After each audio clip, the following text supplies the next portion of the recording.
എങ്ങോട്ടായി പോയിക്കൊണ്ടിരിക്കുന്നത്? ദീനിന് അതിൻ്റെതായ നിയമങ്ങളില്ലേ? ബൈത്തു സക്കാത്ത് എന്ന് പറഞ്ഞാൽ എന്താ? മാധ്യമവും മീഡിയ വണ്ണും നടത്താൻ സക്കാത്ത് കൊടുക്കാന്ന് ഏത് കിതാബിലാ ഉള്ളത്? മുസൽസലിലുണ്ടോ? അങ്ങനെ ഏതെങ്കിലും മുസൽസലിലുണ്ടോ?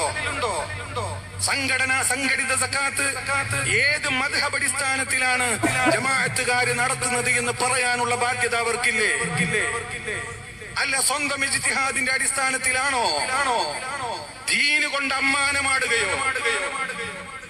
അതൊക്കെ അങ്ങനെ നടക്കുമ്പോ എന്തെങ്കിലുമൊക്കെ ആയിക്കോട്ടെ, നമ്മളിപ്പോ ഒന്നും മുണ്ടണ്ടെന്ന് വിചാരിച്ചിരിക്കാൻ പറ്റുമോ? അങ്ങനെ ദീനിന്റെ ശആയിറിൽ മൂന്നാമത്തതല്ലേ കലിമത്തു ഷഹാദത്ത്? നിസ്കാരം കഴിഞ്ഞാൽ സക്കാത്ത്. അത് രണ്ടും ഒപ്പമല്ലേ ഖുർആനിൽ പറഞ്ഞത്? അത് കൊടുക്കേണ്ടവർക്ക് കൊടുക്കേണ്ട പോലെ, കൊടുക്കേണ്ട രൂപത്തിൽ കൊടുത്താലല്ലാതെ അത് വീഴുമോ? അതുകൊണ്ട് ഈ ജാതി പോക്കൊന്നും അംഗീകരിക്കാൻ പറ്റില്ല.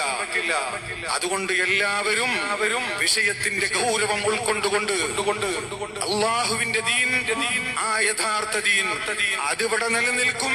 അത് നിലനിർത്താൻ അള്ളാഹു സുബ്ഹാനഹു വ തആല ഒരാളെ അല്ലെങ്കിൽ മറ്റൊരാളെ അള്ളാഹു നിശ്ചയിക്കും. അതിലൊന്നും ആർക്കും സംശയം വേണ്ട.